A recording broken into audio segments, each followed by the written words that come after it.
حمد و تعریف و توصیف اللہ جل مجدہ الکریم کی ذات بابرکات کے لیے، رسول رحمت شفیع معظم نبی محتشم حضور ختمی المرتبت صلی اللہ علیہ وآلہ وسلم کے حضور ناز میں اپنی عقیدتوں، ارادتوں اور محبتوں کا خراج پیش کرنے کے بعد عالی مرتبت محتشم سامعین و ناظرین، حضرت عبداللہ بن عمر بن عاص رضی اللہ تعالیٰ عنہ سے ایک روایت مروی ہے، فرماتے ہیں کہ رسول اللہ صلی اللہ علیہ وآلہ وسلم نے ارشاد فرمایا، اِنَّ هَذِهِ الْقُلُوبَ تَصْدَعُ كَمَا يَصْدَعُ الْحَدِيدُ إِذَا أَصَابَهُ الْمَاءُ، کہ دلوں کو بھی زنگ لگ جاتا ہے جس طرح کہ لوہے کو زنگ لگ جاتا ہے۔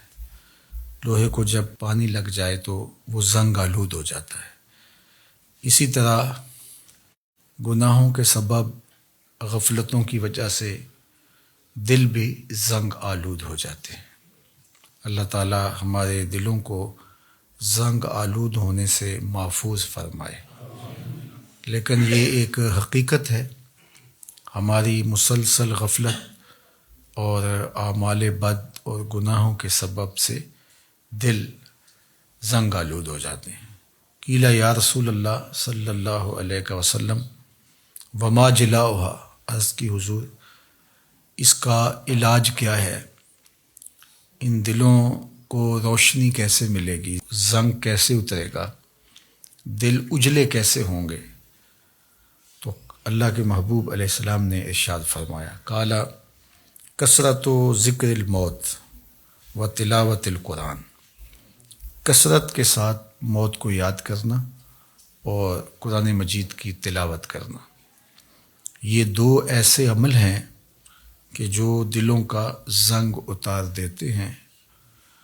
کثرت ذکر موت دنیا کی محبت کم کرتی ہے، اور جب انسان اپنی موت کو یاد رکھتا ہے تو موت کی یادداشت دنیا کی لذتوں سے محفوظ رکھتی ہے، بلکہ فرمایا کہ لذتوں کو توڑنے والی کو یاد کرو۔ عرض کی یا رسول اللہ صلی اللہ علیہ وسلم لذتوں کو توڑنے والی کیا چیز ہے؟ تو فرمایا موت۔ تو موت خواہشات کو کم کرتی ہے، آرزوؤں کو محدود کرتی ہے۔ تو یہ ہمیں ہر وقت مستحضر رہنا چاہیے کہ ہم یہاں ہمیشہ کے لیے نہیں آئے، ہم نے کچھ عرصہ گزارنے کے بعد یہاں سے ایک اور دنیا کی طرف کوچ کر جانا ہے۔ یہ جب ہمارے تصور میں رہے گا اور ہم اس سے غافل نہیں ہوں گے تو پھر کبھی بھی ہم اللہ کی نافرمانی کی طرف نہیں آئیں گے، بلکہ اچھے اعمال کی طرف ہی ہماری رغبت ہوگی۔ دوسری چیز جو دل کو ستھرا کرتی ہے، دل کا زنگ اتارتی ہے اور اللہ کی معرفت کا رنگ دیتی ہے، وہ ہے تلاوت کلام مجید۔ تلاوت کلام مجید اللہ جل شانہ کا ایک ایسا انعام ہے اس امت کو جو دیا گیا، جو ہم راتوں کی تنہائیوں میں اور دن کے اجالوں میں کرتے ہیں۔ ہماری نمازوں کے اندر قرآن مجید کی تلاوت کو رکھا گیا، ہمیں قرآن مجید کی تلاوت کی ترغیب دی گئی۔ تو یہ اللہ کا کلام ہے، اور اللہ کے کلام کی جو تاثیرات ہیں وہ دلوں کو نور بخشتی ہیں۔ تو جب دل قرأت قرآن سے، تلاوت کلام مجید سے، قرآن مجید میں غور و فکر اور تدبر کرنے سے دلوں کو معرفت الہیہ نصیب ہوتی ہے اور دلوں کو نور ملتا ہے، دل اجلے ہو جاتے ہیں اور پاکیزہ ہو جاتے ہیں۔ تو یہ دو چیزیں اس حدیث پاک میں بیان فرمائی گئی جو دلوں کا زنگ اتارتی ہیں، ایک کثرت کے ساتھ موت کو یاد کرنا اور دوسرا قرآن مجید کی تلاوت کرنا۔ اور ایک اور حدیث پاک میں جو اللہ کے محبوب علیہ السلام کا فرمان عالی شان ہے، بیان فرمایا گیا، اِنَّ لِكُلِّ شَيْءٍ ثَقَالَةٍ، ہر شے کا زنگ کسی نہ کسی شے سے اترتا ہے۔ وَإِنَّ ثَقَالَةَ الْقُلُوبِ ذِكْرُ اللَّهِ، اور دلوں کا زنگ اللہ کے ذکر سے اترتا ہے۔ ذکر الہی کرنے سے دل نور پاتے ہیں اور زنگ اترنا شروع ہو جاتا ہے۔ اور آقا کریم نے یہ بھی ارشاد فرمایا وما من شیء انجا من عذاب اللہ من ذکر اللہ، اللہ کے عذاب سے نجات دینے والی ذکر الہی سے بڑی کوئی چیز نہیں ہے۔ سب سے زیادہ اللہ کے عذاب سے جو نجات دیتا ہے وہ اللہ کا ذکر ہے۔ تو کثرت ذکر دلوں کا زنگ اتارتا ہے اور اللہ کی معرفت کا نور نصیب ہوتا ہے۔ حضرت یحییٰ بن معاذ رضی اللہ تعالیٰ عنہ فرماتے ہیں کہ دل زنگ آلود ہو جائیں، بیمار پڑ جائیں اور غفلت کے مرض میں مبتلا ہو جائیں تو 5 اشیاء ایسی ہیں جو دلوں کو شفا دیتی ہیں، دلوں کا علاج ہے اور دلوں کو جلا بخشتی ہیں۔ تو فرمایا سب سے پہلے تو قراءۃ القرآن بالتفکر، تفکر کے ساتھ قرآن مجید کی تلاوت کرنا، جو کہ حدیث پاک میں ابھی آپ نے سماعت کیا۔ اور دوسرا فرمایا وخلاء البطن، اور پیٹ کا خالی ہونا۔ بھرے ہوئے پیٹ غفلت کا سبب بنتے ہیں، اس لیے کثرت کے ساتھ روزے رکھنے چاہیے۔ روزہ اللہ جل شانہ کی قربت کا ذریعہ ہے اور تقوی کا نور دیتا ہے اور باطن کی جلا کا سبب اور ذریعہ ہے۔ تیسری بات فرمائی وقیام اللیل، راتوں کو قیام کرنا، جب دنیا سو جائے مصلی بچھا لے اور اللہ کے حضور آہوزاری کریں اور اللہ کے حضور سجدہ ریزیاں کریں، قیام اور رکوع سے اپنے روٹھے ہوئے رب کو منائیں۔ اس سے دلوں کے زنگ اترنا شروع ہو جائیں گے اور دل اللہ کی معرفت کا رنگ پکڑنا شروع کر دیں گے۔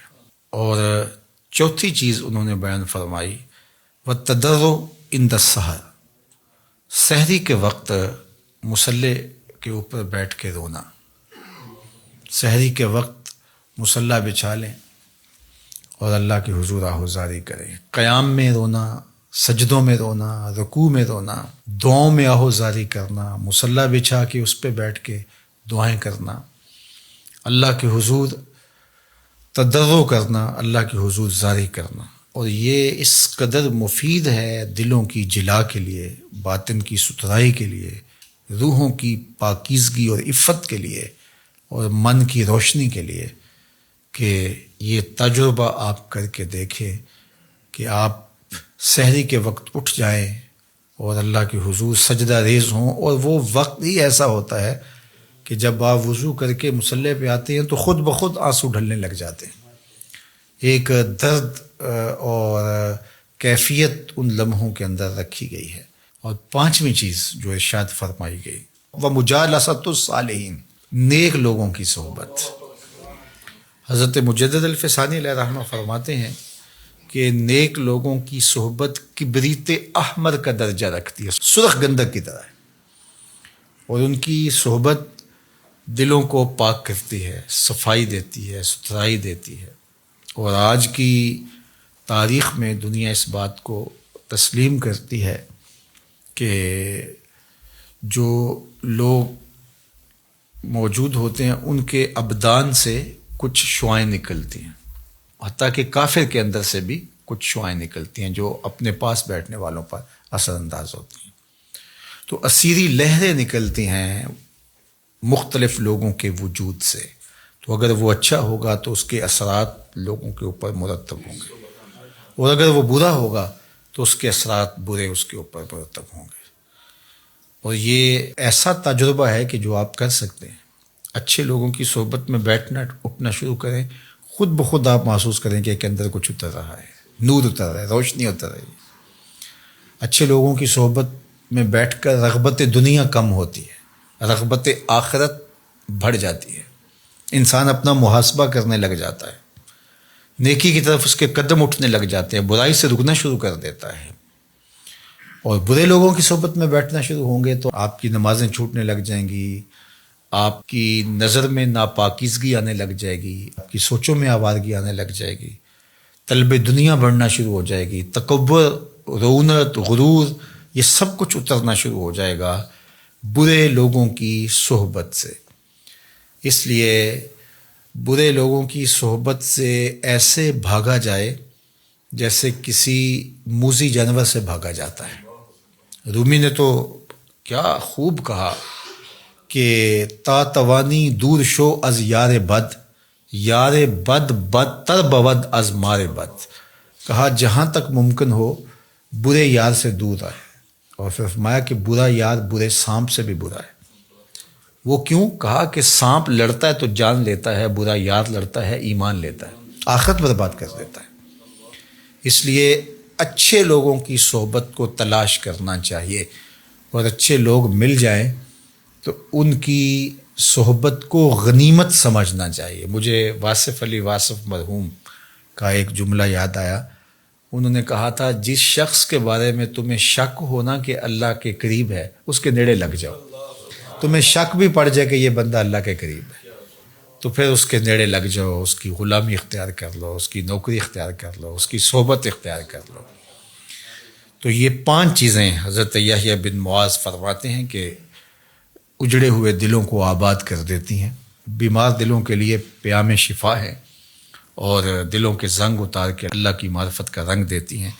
اور ان میں سے قراءۃ القرآن بالتفکر، دوسرا خلاء الباطن، تیسرا قیام اللیل، اور چوتھا التضرع عند السحر، اور 5واں مجالسۃ الصالحین، نیک لوگوں کی مجلس صحبت۔ میاں صاحب نے بھی کہا تھا صحبت مجلس پیر میرے دی بہتر نفل نمازوں، ہک ہک سخن شریف سونے دا کردہ ماہر مرازوں۔ اللہ اکبر۔ چونکہ ظاہر ہے جو خیر پر مشتمل بندہ ہوگا تو وہ جب بھی بیٹھے گا خیر ہی بانٹے گا۔ الاناؤ یترشع بما فیہ، برتن سے وہی ٹپکتا ہے جو برتن کے اندر ہو۔ تو کسی اچھے آدمی کی صحبت میں آپ بیٹھیں گے تو وہ خیر ہی دے گا، وہ آپ کے لیے رحمت کا سبب اور ذریعہ بنے گا۔ اور برا آدمی چونکہ اس کے اندر ہی شر ہے، اس کے اندر ہی برائی ہے، تو وہ خیر دے ہی نہیں سکتا چونکہ اس کے اندر ہے ہی نہیں، تو اس کے اثرات ضرور مرتب ہوں گے۔ اور اللہ کے محبوب علیہ السلام نے اچھے جلیس اور برے جلیس کی مثال دی کہ جو اچھا جلیس ہے فرمایا اس کی مثال عطر بیچنے والے کی ہے، یا تو وہ آپ کو تحفہ دے دے گا، جس طرح کہ عطر بیچنے والوں کی عادت ہوتی ہے کہ وہ تحفہ دیتے ہیں، یا پھر اس سے آپ خرید لیں گے، آپ کو عطر اچھا لگے گا، انسانی طبع کو خوشگوار لگتا ہے تو آپ کہیں گے کہ یہ مجھے دے دیجئے۔ اور تیسری بات فرمائی کہ اگر نہ وہ تمہیں ہدیہ کرے اور نہ تم خرید سکو تو جب تک اس کے پاس بیٹھے رہو گی خوشبو آتی رہے گی۔ اور برے جلیس کی مثال فرمائی کہ وہ بھٹی دھونکنے والے کی ہے، یا تو کوئی چنگاری اڑے گی اور تمہارے کپڑوں پہ پڑے گی اور ان کو جلا کے خاکستر کر دے گی، اور اگر ایسا نہیں ہے تو جب تک بیٹھے رہو گے تمہیں اس کی بدبو سے اور تعفن سے تکلیف پہنچتی رہے گی، اور اس کے دھوئیں سے تمہیں اذیت پہنچتی رہے گی۔ اب تمہارا انتخاب ہے کہ تم اچھے لوگوں کی صحبت میں بیٹھتے ہو یا برے لوگوں کی صحبت میں بیٹھتے ہو۔ تو دلوں کا علاج پھر اللہ کے ذکر سے ہے، دلوں کا زنگ قرآن مجید کی تلاوت سے اترتا ہے، دلوں کا زنگ قرآن مجید میں غور و فکر کرنے سے اترتا ہے، دلوں کا زنگ اللہ کے ذکر سے اترتا ہے، دلوں کا زنگ کثرت کے ساتھ موت کو یاد کرنے سے اترتا ہے، دلوں کا زنگ سحری کے وقت اٹھ کے اللہ کے حضور آہوزاری کرنے سے اترتا ہے، دلوں کا زنگ صالحین نیک خصلت لوگوں کی صحبت میں وقت گزارنے سے اترتا ہے۔ اللہ ہمارے دلوں کو مصفہ اور مزکہ فرمائے، اور ہمارے باطن کو ستھرائیاں، پاکیزگیاں اور نور و نکہت عطا فرمائے۔